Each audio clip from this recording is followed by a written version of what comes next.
ദൈവവചനം പറയുന്ന യഹോവയ്ക്കും അവൻ്റെ അഭിഷിക്തനും വിരോധമായി ഭൂമിയിലെ രാജാക്കന്മാർ എഴുന്നേൽക്കുകയും അധിപതികൾ തമ്മിൽ കൂടി ആലോചിക്കുകയും. യഹോവയ്ക്ക് ശത്രു ഉണ്ടെങ്കിൽ അഭിഷിക്തനും ശത്രുവുണ്ട്. എന്നാൽ ശത്രുവിൻ്റെ ഇഷ്ടത്തിന് ദൈവം ഏൽപ്പിച്ചു കൊടുക്കാത്തത് യഹോവ നമ്മുടെ പക്ഷത്തുള്ളത് കൊണ്ട് മാത്രമാണ്. ശത്രുവിന് നമ്മെക്കുറിച്ച് പല ആഗ്രഹങ്ങളുണ്ട്, പല ഇഷ്ടങ്ങളുണ്ട്. അവസരം കിട്ടിയ തകർത്ത് കളയുവാനൊക്കെ ആഗ്രഹമുണ്ട്.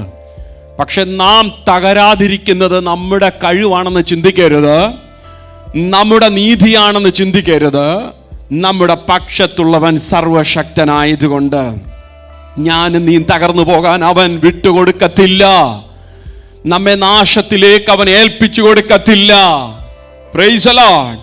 അവൻ തൻ്റെ ഉള്ളം കരങ്ങളിൽ നമ്മെ വഹിക്കുവാനിടയാകുന്നു. Praise the Lord. മറ്റാരിലും ആശ്രയിക്കുന്നതിനേക്കാൾ യഹോവയിൽ ആശ്രയിക്കുന്നത് നല്ലതെന്ന് ഭക്തൻ പറയുന്നു. വെറുതെയല്ല, തൻ്റെ അനുഭവത്തിൽ നിന്നാണ് പറയുന്നത്.